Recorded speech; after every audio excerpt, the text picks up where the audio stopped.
Hello my dear students मोर मरমৰ ছাত্ৰ ছাত্ৰীসকল আজি পুনৰ এবাৰ তোমালোকৰ সন্মুখত অসমীয়া সাহিত্যৰ অসমীয়া বিষয়ৰ ইউনিট 4ৰ অধীনৰ ব্যাকৰণৰ এটি অংশ জতুৱা ঠাঁচৰ ক্লাছ লৈ পুনৰ উপস্থিত হৈছোহি।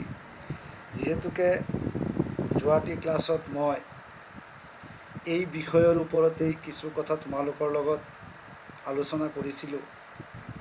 তাৰে কিছু অৱশিষ্ট অংশ ৰৈ যোৱা হেতুকে পুনৰ এই জতুৱা ঠাঁচৰ বিষয়খিনিক লৈয়েই আজি পুনৰ এবাৰ তোমালোকৰ সন্মুখত উপস্থিত হৈছোহি।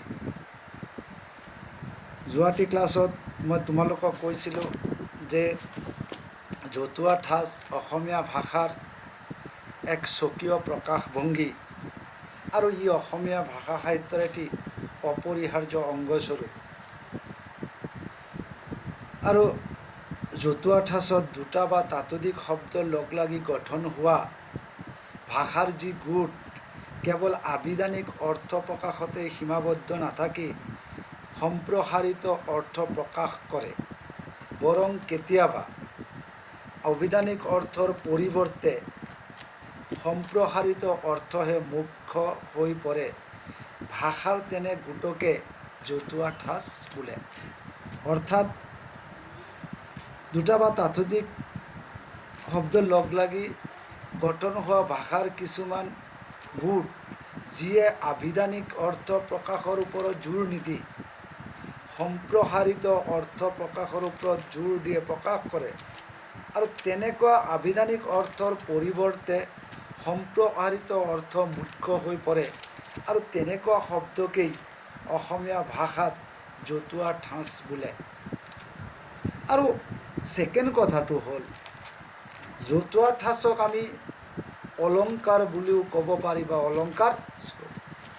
সাধাৰণতে অলংকাৰ বা ভূষণ মানুহৰ শাৰীৰিক সৌন্দৰ্য বৃদ্ধি কৰে বা অলংকাৰৰ জৰিয়তে নাৰীৰ দেহৰ সৌন্দৰ্য উজ্বলি উঠে।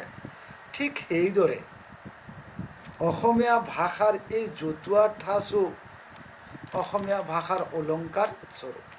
অৰ্থাৎ জতুৱা ঠাঁচ ব্যৱহাৰ কৰাৰ লগে লগে অসমীয়া ভাষা শুৱলা আৰু চহকী হৈ পৰে। তাৰমানে অসমীয়া ভাষা সাহিত্য বা অসমীয়া ভাষা চহকী আৰু শুৱলা হ'বলৈ জতুৱা ঠাঁচ নিতান্তই অপৰিহাৰ্য। আৰু জতুৱা ঠাঁচক আমি এটা বাচিক কলা আৰু মানুহৰ মুখ বাগৰি অহা বুলিহে ক'ব পাৰি। জতুৱা ঠাঁচক বাচিক কলা বুলি ক'ব পাৰি। আৰু এই কলা একেবাৰে লিখিত আকাৰত প্ৰকাশ পোৱা নাছিল। মানুহৰ লোকসাহিত্যৰ অধীনৰ পৰা আহি এসময়ত মানুহৰ মুখ বাগৰি মানুহৰ মুখে মুখে প্ৰচলিত আছিল। আৰু এটা সময়ত সেই মুখ বাগৰি অহা জতুৱা ঠাঁচবিলাক শিক্ষিত লোক বা সাহিত্যিকৰ হাতত লিখিত ৰূপ পাইছিল। আৰু এই জতুৱা ঠাঁচবিলাক মানুহৰ দৈনন্দিন জীৱনৰ সামাজিক, ৰাজনৈতিক, সাংস্কৃতিক, অৰ্থনৈতিক আদি বিভিন্ন অভিজ্ঞতাৰ পটভূমিত গঢ় লৈ উঠিছে বা ৰচিত হৈছে। তাৰমানে এই জতুৱা ঠাঁচবিলাক মানুহৰ বিভিন্ন সামাজিক, ৰাজনৈতিক, অৰ্থনৈতিক, সাংস্কৃতিক জীৱন ধাৰণৰ এই বিভিন্ন প্ৰণালীৰ ওপৰত ভিত্তি কৰি এই জতুৱা ঠাঁচবিলাক গঢ় লৈ উঠে। আৰু এই জতুৱা ঠাঁচবিলাকেই পৰৱৰ্তী সময়ত বা এটা সময়ত শিক্ষিত লোক বা সাহিত্যিকৰ হাতত লিখিত ৰূপ পাইছিল।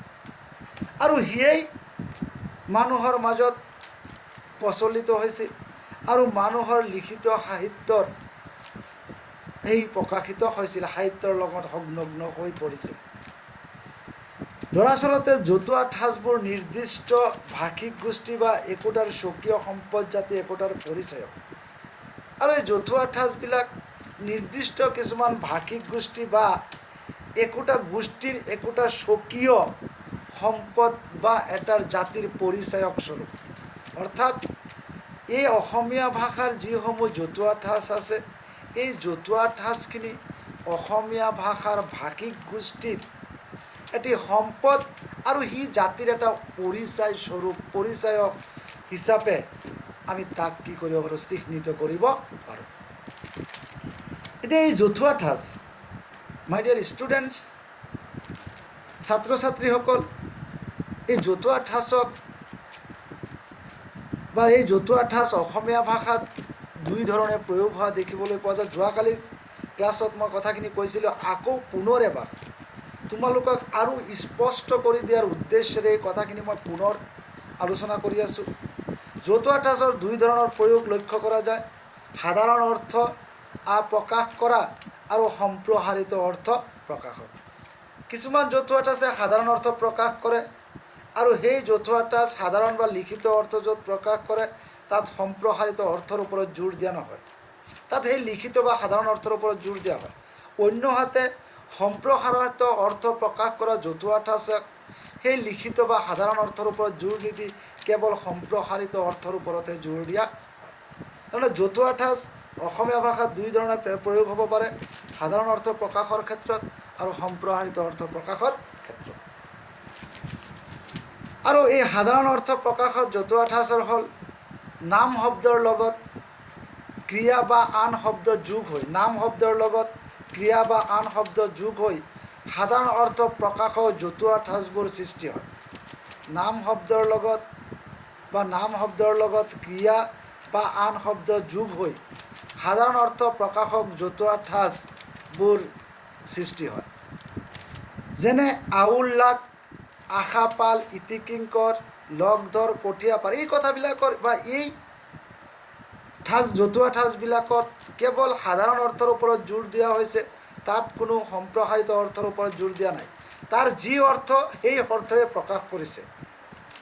এই আউল-লাক, আশাপাল এই শব্দকেইটা বা এই জতুৱা ঠাঁচকেইটাত অসমীয়া সাহিত্যত বা আভিধানিক ক্ষেত্ৰত যি অৰ্থ প্ৰকাশ কৰা হয় সেই অৰ্থৰ ওপৰতে জোৰ দিয়া হৈছে।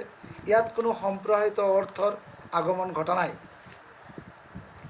এইবোৰ জতুৱা ঠাঁচ মোটামুটি সাধাৰণ অৰ্থ প্ৰকাশক, এইবোৰ সম্প্ৰসাৰিত অৰ্থ মুখ্য হৈ পৰে আৰু এই সম্প্ৰসাৰিত অৰ্থ ইয়াত কেতিয়াবা মুখ্য হিচাপে মুখ্য ভূমিকা পালন কৰে। আৰু অন্যহাতে সম্প্ৰসাৰিত অৰ্থ প্ৰকাশক জতুৱা ঠাঁচ বিশেষ্য, বিশেষণ আৰু ক্ৰিয়া, বিশেষ্য, বিশেষণ, ক্ৰিয়া আদি শব্দবোৰ ভিন ভিনকৈ, বিশেষ্য, বিশেষণ, ক্ৰিয়া আদি শব্দবোৰ ভিন ভিনকৈ বা একেলগে প্ৰয়োগ হৈ সম্প্ৰসাৰিত অৰ্থ প্ৰকাশক জতুৱা ঠাঁচবোৰ গঠন হয়। এনে জতুৱা ঠাঁচ গঠন হোৱা শব্দবোৰ সাধাৰণ বা আভিধানিক অৰ্থ তল পৰি সম্প্ৰসাৰিত অৰ্থহে প্ৰকাশ কৰে। যেনে কপাল ফুল, এতিয়া উদাহৰণস্বৰূপে সম্প্ৰসাৰিত অৰ্থ, ইয়াৰ সাধাৰণ অৰ্থ বা অভিধানিক অৰ্থৰ ওপৰত কেতিয়াও জোৰ দিয়া নহয়। এতিয়া উদাহৰণস্বৰূপে আমি যদি কওঁ কপাল ফুল, তাৰমানে মানুহৰ যিটো কপাল সেই কপালটো ফুলি উঠা বা কপালত ফুল ফুলাটোৱে বুজাইছে, এইটো হ'ল তাৰ অভিধানিক অৰ্থ। কিন্তু এই অভিধানিক অৰ্থ ক্ষেত্ৰ আমি ইয়াত জোৰ নিদিওঁ, ইয়াত আমি মাত্ৰ কেৱল সম্প্ৰসাৰিত অৰ্থহে ক'ম। আৰু সেই শব্দটোৰ অৰ্থ হ'ল যে সৌভাগ্য উপস্থিত হোৱা। ঠিক সেইদৰে কিছুমান শব্দ আছে যে অজিন পাতকী, মিলিব নোৱাৰা। অজিন পাতকী মানে যি সহজতে জিন নাযায়, যি জীৱ সহজতে জিন নাযায়, কিন্তু তাৰে সম্প্ৰসাৰিত অৰ্থ হ'ল বেলেগৰ লগত মিলিব নোৱাৰা। তাকে কোৱা হৈছে। আৰু আমি সেই অজিন পাতকী, বেলেগৰ লগত মিলিব নোৱাৰা ওপৰত জোৰ দিয়ে আমি তাৰ বাক্য ৰচনা কৰিব লাগিব। গতিকে মোৰ মৰমৰ ছাত্ৰ ছাত্ৰীসকল, যিহেতুকে জতুৱা ঠাঁচৰ ক্ষেত্ৰত মই যোৱাকালিও কৈছিলোঁ যে মই বিগত দিনৰ অভিজ্ঞতাৰ দিশৰ পৰা কৈ আছোঁ যে ছাত্ৰ ছাত্ৰীসকলে এই জতুৱা ঠাঁচৰ অৰ্থটো লিখি পেলাই তেওঁলোকে বাক্য ৰচনাৰ ক্ষেত্ৰত কিছুমান ভুলৰ পুনৰাবৃত্তি কৰা দেখা যায় আৰু তেওঁলোকে এই অৰ্থটোৰ জৰিয়তেহে বাক্য ৰচনা কৰে। আচল কথা অৰ্থটোৰে নহয়, জতুৱা ঠাঁচটোৰে বাক্য ৰচনা কৰিব লাগে।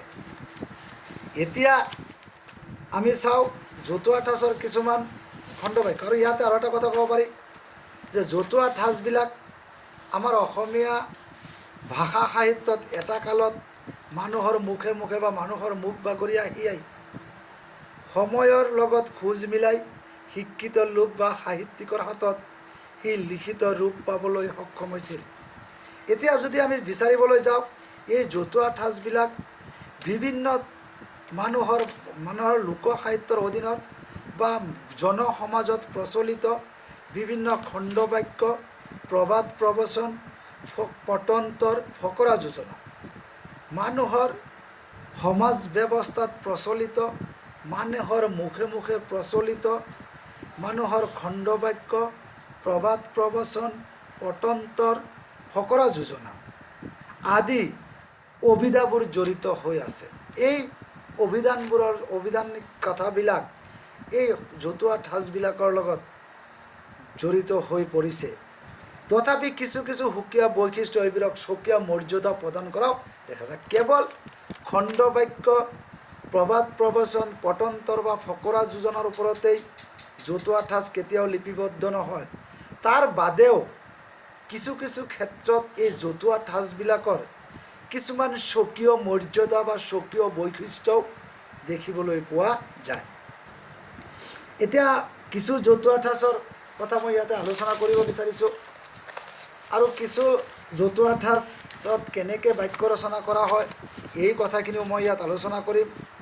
তাৰ আগতে মই আৰু কিছু কথা তোমালোকক স্পষ্ট কৰি দিয়াৰ কাৰণে আৰু জতুৱা ঠাঁচৰ লগত আৰু কিছুমান সংগতিপূৰ্ণ কথা মই ইয়াত ক'বলৈ চেষ্টা কৰিছোঁ। এতিয়া আমি জানো যে জতুৱা ঠাঁচৰ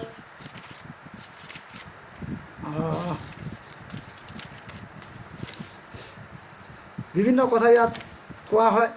এতিয়া চাওঁ, জতুৱা ঠাঁচৰ জৰিয়তে মানুহে মনৰ ভাৱ প্ৰকাশ কৰে।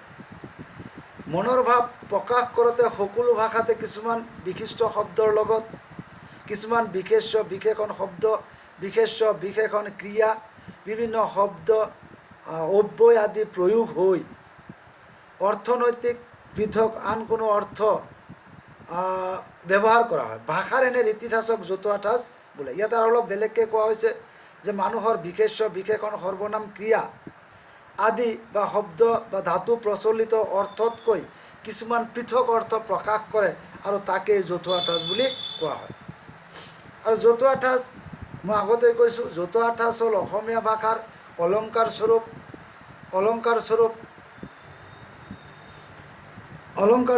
ই ভাষাৰ সৌন্দৰ্য আৰু সম্পদ বঢ়ায়। ভাষাৰ লালিত্য আৰু মাধুৰ্য বঢ়োৱাত ই প্ৰভূতপূৰ্ণ সহায় কৰে। যি ভাষাত জতুৱা ঠাঁচৰ প্ৰয়োগ যিমান বেছি সেই ভাষাত তিমানে চহকী।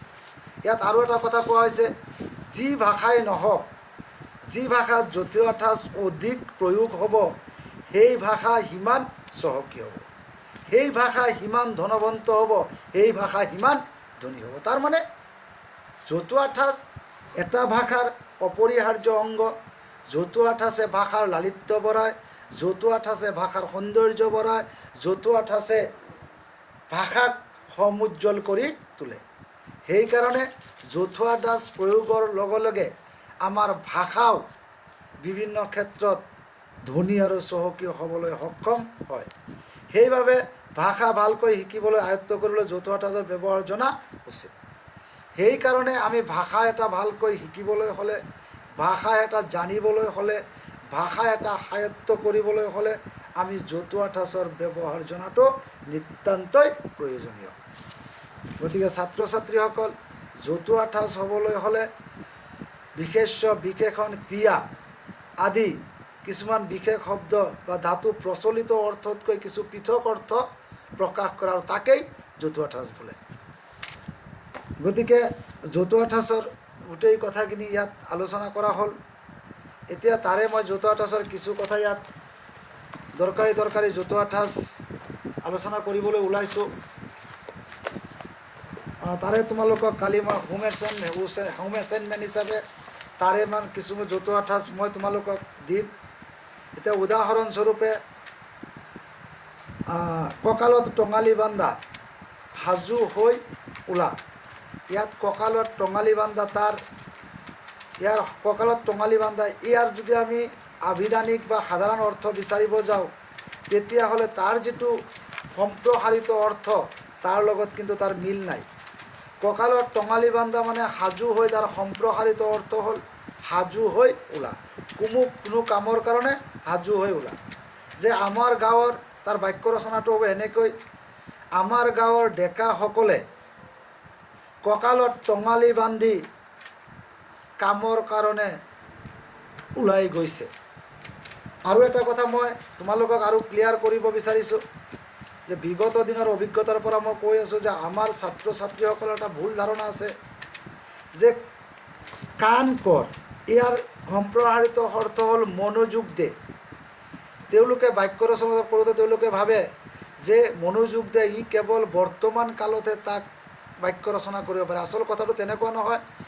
এই কাণ মনোযোগ দে বা মনোযোগ দিব বা মনোযোগ দিছিল ভৱিষ্যত, বৰ্তমান আৰু অতীত তিনিও কালতে আমি বাক্য ৰচনা কৰিব পাৰোঁ।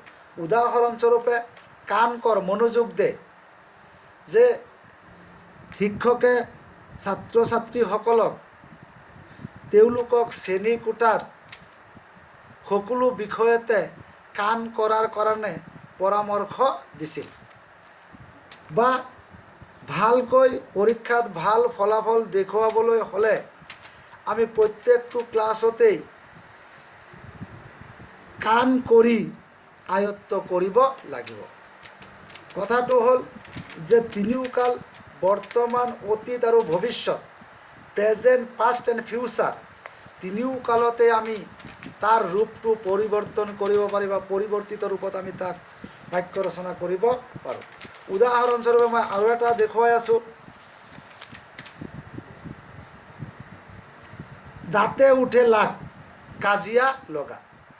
এতিয়া ইয়াক যদি আমি কওঁ যে আমাৰ গাঁৱৰ তিৰোতাসকলে ৰাতিপুৱাৰে পৰা, আমাৰ গাঁৱৰ দুগৰাকী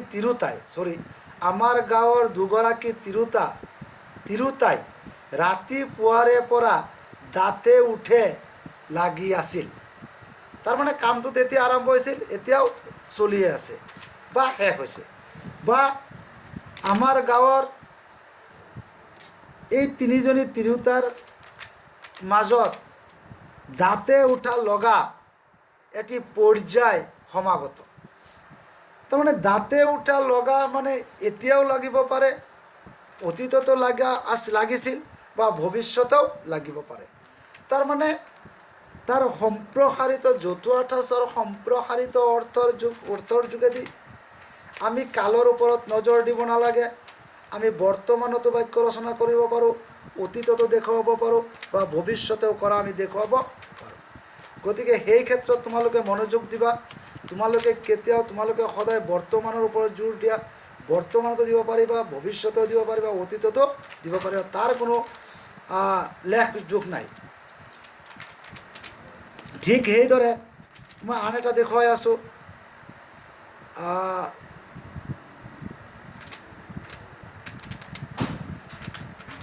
মূৰ দোৱা, সেৱা কৰা। এই যে সেৱা কৰা, এই সেৱা কৰাৰে আমি বাক্য ৰচনা কৰিব লাগিব, তাৰ কোনো ধৰা বান্ধা নিয়ম নাই। আমি এনে ক'ব পাৰোঁ যে তেওঁ মূৰ ধুৱাইছিল বা মূৰ ধুৱাব বা মূৰ ধুৱাইছে। বাক্য ৰচনাৰ ক্ষেত্ৰত আমি ক'ব পাৰোঁ যে তেওঁ মন্দিৰত গৈ মূৰ ধুৱাইছিল, তেওঁ নিজৰ কামত কৃতকাৰ্যতা লাভ কৰিবলৈ মন্দিৰত গৈ মূৰ ধুৱাইছিল। আৰু তাক যদি আমি বৰ্তমানত কওঁ, তেওঁ কামত কৃতকাৰ্যতা হোৱাৰ বাবে মন্দিৰত গৈ মূৰ ধুৱাইছে। আৰু আমি এইটো এনেকৈ ক'ব পাৰোঁ যে ল'ৰা-ছোৱালীয়ে পৰীক্ষাত ভাল ফলাফল পোৱাৰ বাবে বা পৰীক্ষাত ভাল নম্বৰ কঢ়িয়াই অনাৰ বাবে তেওঁলোকে পৰীক্ষাত মন্দিৰত গৈ মূৰ ধুৱাব। যে তেওঁলোকৰ পৰীক্ষাও আগত মন্দিৰত যোৱা নাই বা মন্দিৰত যোৱা কামটো হোৱা নাই, কিন্তু তেওঁলোকে সময়ত গৈ মন্দিৰত গৈ মূৰ ধুৱাব আৰু তেওঁলোকৰ পৰীক্ষাত ভাল ফলাফলৰ কাৰণে তেওঁলোকে আশা কৰিব। কথাটো হ'ল যে মূৰ ধুওৱা সেৱা কৰা সেৱা কৰিছিল সেৱা কৰিব বা সেৱা কৰিছে সেৱা কৰিছিল সেৱা কৰিছে সেৱা কৰিব তিনিও কালতে তাক স্পষ্টভাৱে বাক্য ৰচনা কৰিব পাৰোঁ তাক বৰ্তমানতে যে সীমাবদ্ধ ৰাখিব লাগিব তাৰ কোনো নিৰ্দিষ্টতা নাই তাৰ কোনো ধৰাবন্ধা নিয়ম নাই গতিকে ছাত্ৰ ছাত্ৰীসকল তোমালোকে কিছুমান নিৰ্দিষ্ট জতুৱা ঠাঁচ হাজাৰ বিজাৰ জতুৱা ঠাঁচ আছে গতিকে এই হাজাৰ বিজাৰ জতুৱা ঠাঁচ সকলোখিনি আয়ত্ত কৰাটো সম্ভৱ নহয় বা সকলোখিনি মাইণ্ডত ৰখাটো কেতিয়াও যুক্তিসংগত নহয় গতিকে এই জতুৱা ঠাঁচখিনি পৰীক্ষাত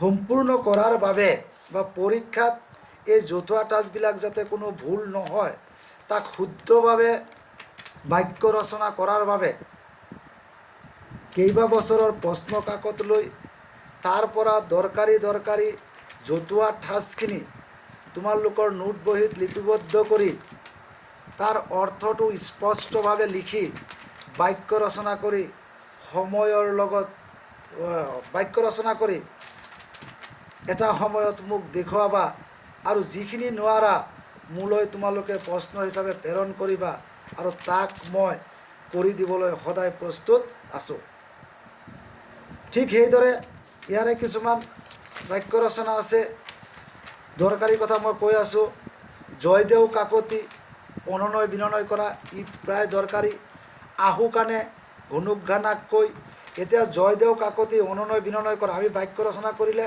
সেই যে জয়দেউ কাকতিৰ অৰ্থ অনুনয় বিনয় কৰি তাত উইটিন ব্ৰেকেটত ৰাখি পেলাই আমি বাক্য ৰচনা জয়দেউ কাকতিৰে কৰিব লাগিব এতিয়া উদাহৰণস্বৰূপে যে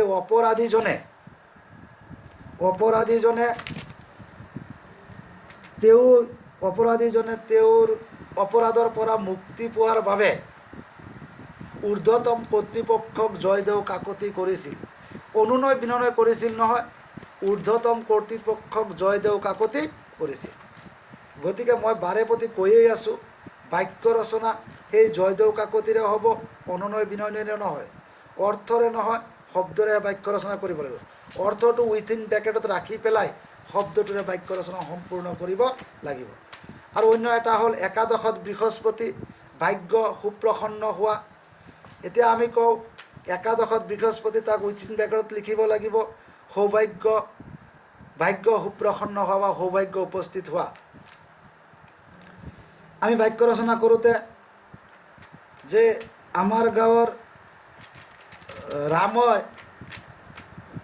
ৰামৰ পৰীক্ষাত অতি কষ্ট কৰাৰ বাবে পৰীক্ষাৰ বাবে অতি কষ্ট কৰাৰ বাবে একাদশত বৃহস্পতি উপস্থিত হৈছে ৰামে ইয়াতে সৌভাগ্য সুপ্ৰসন্ন হোৱা তাৰে নহয় আমি একাদশত বৃহস্পতিৰে বাক্য ৰচনা কৰিব লাগিব গতিকে মাই ডিয়াৰ ষ্টুডেণ্টছ গতিকে জতুৱা ঠাঁচৰ লাগতিয়াল বিষয় এইখিনিয়েই তাৰ কথাখিনি তোমালোকে মনত পেলাই আৰু এটা কথা মই যোৱাকালিও কৈছোঁ কেতিয়াবা তাৰ সূত্ৰ দি দিব পাৰে যে জতুৱা ঠাঁচ কাক বোলে জতুৱা ঠাঁচ কেই প্ৰকাৰ যেহেতু জতুৱা ঠাঁচৰ 8 মাৰ্ক আহে 4টা কুৱেশ্যন 4টা জতুৱা ঠাঁচ আহে তাকে নকৰি এনেকৈ দি দিব পাৰে জতুৱা ঠাঁচ কাক বোলে ই কেই প্ৰকাৰ বা অসমীয়া ভাষাত কেই ধৰণে জতুৱা ঠাঁচৰ প্ৰয়োগ হ'ব পাৰে তাত আমি ক'লোৱেই যে সাধাৰণ অৰ্থ বা আভিধানিক অৰ্থ প্ৰকাশৰ ক্ষেত্ৰত আৰু সম্প্ৰসাৰিত অৰ্থ প্ৰকাশৰ ক্ষেত্ৰত গতিকে ডেফিনেশ্যনটো চাই লৈহে জতুৱা ঠাঁচখিনি কৰাৰ কাৰণে চেষ্টা কৰিবা গতিকে জতুৱা ঠাঁচৰ ইম্পৰ্টেণ্ট কিছু জতুৱা ঠাঁচ কালি মই হোম এছাইনমেণ্ট হিচাপে তোমালোকলৈ প্ৰেৰণ কৰিম এই ভিডিঅ' ক্লাছৰ লগত সেই হোম এছাইনমেণ্টখিনি সংলগ্ন কৰি তোমালোকলৈ প্ৰেৰণ কৰিম আৰু তোমালোকে সেইখিনি কৰি উঠি মোলৈ পঠাবা তাৰপিছত মই তোমালোকক চাই পেলাই শুদ্ধ বাছ বিচাৰ কৰিম গতিকে জতুৱা ঠাঁচৰ 2টা ক্লাছ 8 নম্বৰৰ কাৰণে মই 2টা ক্লাছতে মই জতুৱা ঠাঁচৰ বিষয়বস্তুখিনি সামৰণি মাৰিব বিচাৰিছোঁ আৰু তোমালোকে